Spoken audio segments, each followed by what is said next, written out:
Ahoj, ukážem vám, čo sú to labuky. Labuky sú skvelé skladačky papierové, ktoré sú výhodnou formou pre projektové vyučovanie, pre výstupy z projektového vyučovania.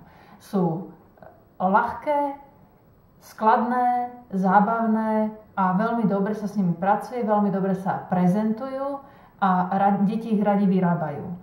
Labuky môžeme robiť na akúkoľvek tému, môžu byť od jednoduchých po veľmi zložité.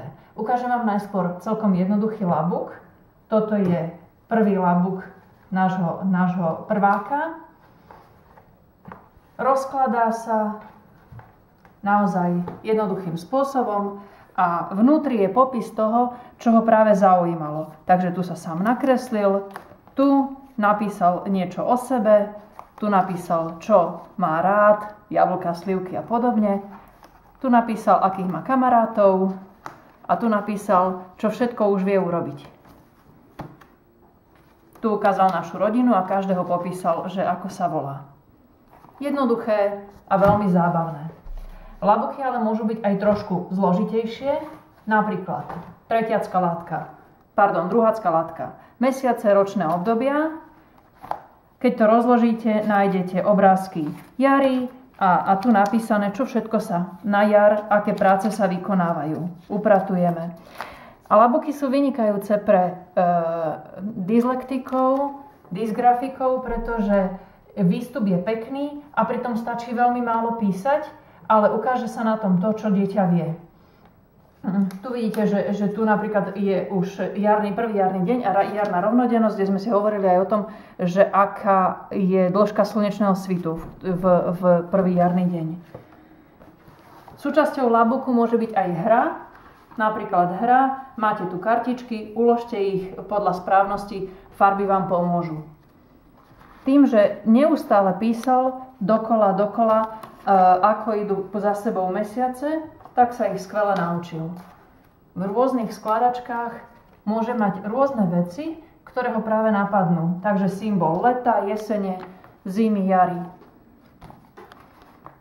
Labuky môžu byť aj istou formou učebnice, napríklad labuk na vybrané slová.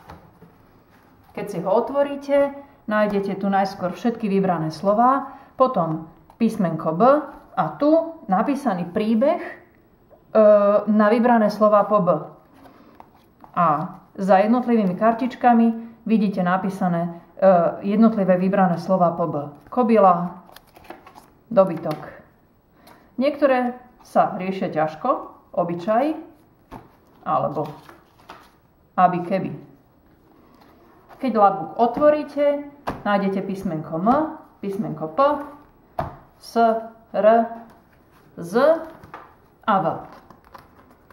Každé z nich má vždy napísaný text na vybrané slova, ktorý si dieťa vymyslelo alebo spolupracuje s rodičom a vždy je tu obrázok na vybrané slovo. Opäť tým, že s tým dieťa veľa pracuje, tak sa ich dokáže ľahko naučiť. Alebo ich aspoň pozná. Ďalší labuk.